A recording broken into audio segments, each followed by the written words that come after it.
আসসালামু আলাইকুম, welcome to my channel. আজ আপনাদের সঙ্গে শেয়ার করব আলুর সিঙ্গারা রেসিপি। এই ছোট ছোট আলুর সিঙ্গারাগুলো খেতে অনেক বেশি ভালো লাগে। আসুন দেখে নেওয়া যাক কীভাবে আমি এই সিঙ্গারাগুলো তৈরি করছি। সবার প্রথমে এখানে আমি 300 গ্রাম পরিমাণে ময়দা নিয়ে নিয়েছি। এর মধ্যে দিয়ে দেবো 1 চা চামচ পরিমাণে কালো জিরে, আর দিয়ে দেবো 1 চা চামচ পরিমাণে লবণ, 2 চা চামচ পরিমাণে দিয়ে দিলাম ঘিটা আমি মেল্ট করে নিয়েছি।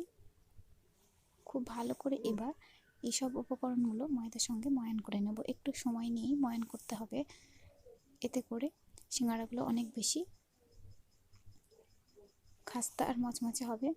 দেখুন ঠিক কীভাবে করে খুব ভালো করে আমি করে নিচ্ছি। এখনও পর্যন্ত আমার চ্যানেলটা সাবস্ক্রাইব না করে থাকলে অবশ্যই করে সাবস্ক্রাইব করে পাশের বেল আইকনে ক্লিক করে রাখবেন। এতে করে আপনাদের কাছে আমার সব রেসিপিগুলো পৌঁছে যাবে। দেখুন খুব ভালো করে ময়ান করে নেওয়া হয়ে গেছে। এবার আমি নর্মাল পানি দিয়ে খুব ভালো করে ময়দাটা মেখে নেব। ময়দাটা খুব বেশি নরম আবার খুব বেশি শক্ত করে মাখা যাবে না।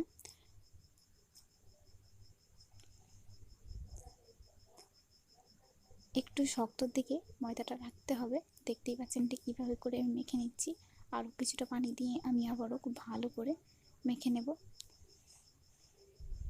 এই ময়দার ডোটা তৈরি করে নিয়ে আমি 30 মিনিটের জন্য ময়দার ডোটা ঢাকা দিয়ে রাখবো। এখানে আমি যে যে উপকরণগুলো ব্যবহার করছি সবগুলোই আমি ডিসক্রিপশান বক্সে লিখে দেবো, আপনারা সেখান থেকে সহজেই দেখে নিতে পারবেন। দেখুন খুব ভালো করে আমি ময়দাটা মেখে নিচ্ছি। একটু সময় নিয়ে ময়দাটা খুব ভালো করে মেখে নিতে হবে। দেখুন ময়দাটা খুব ভালো করে আমার মেখে নেওয়া হয়ে গেছে। এবার আমি উপর থেকে সাদা তেল দিয়ে দিলাম। 1 চা চামচ পরিমাণে সাদা তেলটা দিয়ে খুব ভালো করে এবার 30 মিনিটের জন্য একটা ঢাকা দিয়ে রেখে দিলাম। দিয়ে আমি আলুর পুরটা তৈরি করে নেব। এর জন্য 2 চা চামচ পরিমাণে সাদা তেল দিয়ে এর মধ্যে 1 চা চামচ পরিমাণে 5 ফোড়ন দিয়ে দিলাম। 30 সেকেন্ড পরে এর মধ্যে দিয়ে দেবো 2টো বড় সাইজের পেঁয়াজ কুচি করে নেওয়া। পেঁয়াজ কুচিটা দিয়ে খুব ভালো করে পেঁয়াজটা এবার আমি লাল করে ভেজে নেব। দেখুন পেঁয়াজটা লাল করে ভেজে নেওয়া হয়ে গেছে। এর মধ্যে দিয়ে দিলাম একটা কাঁচা লঙ্কা কুচি করে নেওয়া। কাঁচা লঙ্কাটা খুব ভালো করে একবার এভাবে একটু মিশিয়ে দিচ্ছি। দিয়ে এর মধ্যে দিয়ে দেব 2টো মিডিয়াম সাইজের আলু সিদ্ধ করে নিয়ে টুকরো করে কেটে নেওয়া। খুব ভালো করে এবার আমি আলুটা একবার হালকা করে ভেজে নিচ্ছি। নেওয়ার পরে এর মধ্যে আমি বাকি মশলাগুলো অ্যাড করব।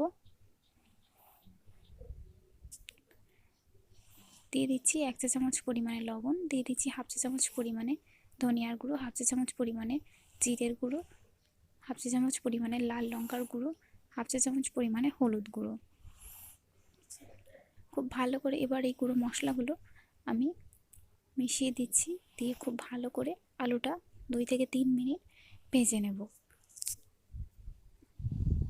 আলুর পুরটা তৈরি করা অনেক সহজ, সময়টা অনেক বেশি কম লাগে এই সিঙ্গারাটা তৈরি করতে। তাই অবশ্যই আপনারা তৈরি করে নিতে পারেন বাড়িতে সহজে। শীতের সন্ধ্যায় এরকম গরম গরম সিঙ্গারা থাকলে অনেক বেশি ভালো লাগে। দেখুন খুব ভালো করে এবার আমি হাতার সাহায্যে এভাবে আলুগুলো একটু ম্যাশ করে দেব। যেহেতু আলুগুলো সিদ্ধ করে নেওয়া তাই সহজেই ম্যাশ হয়ে যাবে। আপনারা চাইলে ম্যাশার দিয়েও এটা ম্যাশ করে নিতে পারেন।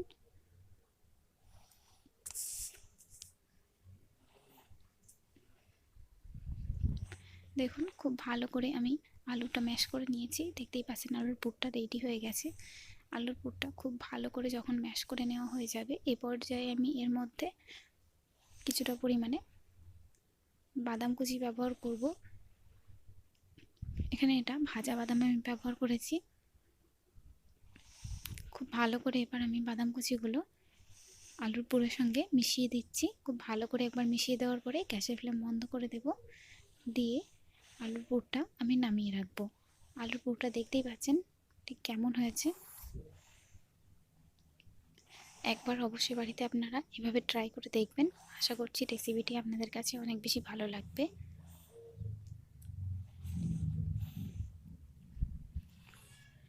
একদমই কম উপকরণে আমি এই সিঙ্গারাগুলো তৈরি করার চেষ্টা করেছি। খেতে কিন্তু অনেক বেশি ভালো লাগে। 30 মিনিট পরে দেখুন ঢাকা খুলে আমি ময়দা ডো থেকে ছোটো ছোটো লেচি কেটে নিচ্ছি।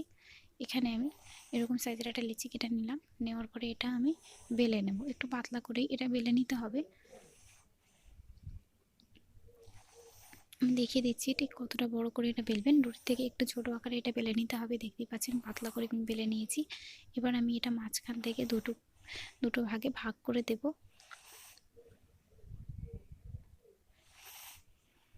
দেখুন আমি দুটো ভাগে ভাগ করে দিয়ে একটা ভাগ নিয়ে নিয়েছি। নিয়ে ঠিক একটা সাইড দিয়ে এভাবে করে আরেকটা সাইড দিয়ে দুটো মুখ জয়েন্ট করে দিতে হবে। সহজেই সিঙ্গারার শেপ আপনারা দিয়ে নিতে পারবেন। এভাবে খোল করে নিয়ে এর ভিতরে যে আলুর পুরটা আমি তৈরি করে রেখেছিলাম সেই আলুর পুরটা দিয়ে দেব। আলুর পুরটা দিয়ে খুব ভালো করে মুখটা আমি সিল করে দেব। সহজেই আপনারা সিঙ্গারার শেপ দিয়ে নিতে পারবেন। এছাড়াও আপনারা আপনাদের পছন্দ মতো শেপ দিয়ে কিন্তু এইগুলো তৈরি করে নিতে পারবেন। দেখতেই পাচ্ছেন কতটা সহজেই তৈরি হয়ে গেল। একইভাবে আমি সবগুলোই তৈরি করে নিয়েছি, দেখতেই পাচ্ছেন। এবার আমি এগুলো ভেজে নেব। ভেজে নেওয়ার জন্য এখানে আমি পরিমাণ মতো তেল দিয়ে দিয়েছি কড়াইতে। খুব ভালো করে তেলটা আমি গরম করে নিয়েছি। নেওয়ার পর এর মধ্যে সিঙ্গারাগুলো দিয়ে দেব।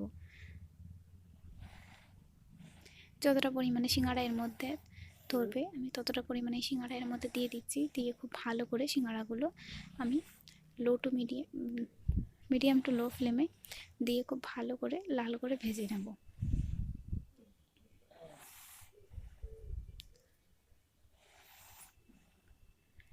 দেখলেন কতই সহজ বানানো, এটা খেতে কিন্তু অনেক ভালো লাগে। তাই একবার অবশ্যই ট্রাই করে দেখবেন বাড়িতে। রেসিপিটি ভালো লাগলে অবশ্যই একটি লাইক করে দেবেন। দেখুন এক পাশ যখন এভাবে লাল হয়ে যাবে আরেক পাশ আমি লাল করে ভেজে নিচ্ছি। সিঙ্গারাগুলো দেখতেও যতটা সুন্দর খেতেও কিন্তু অনেক বেশি ভালো লাগে। একইভাবে দুই পাশ লাল করে ভেজে নিয়ে আমি এগুলো তুলে নেব।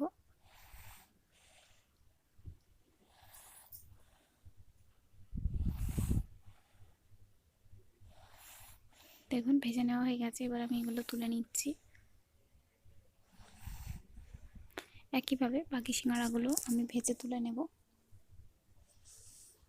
সবগুলো সিঙ্গারা একই সাথে ভেজে নেওয়ার পরে আমি আপনাদেরকে দেখাচ্ছি যে সিঙ্গারাগুলো কত বেশি মচমচে আর ভালো হয়েছে।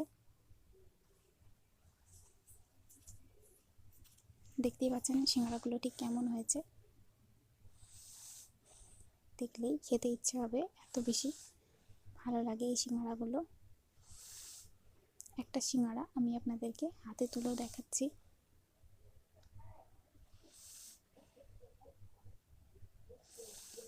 সিঙ্গারাটা আমি আপনাদেরকে ভেঙে দেখাচ্ছি। দেখুন এটা কতটা বেশি মচমচে হয়েছে।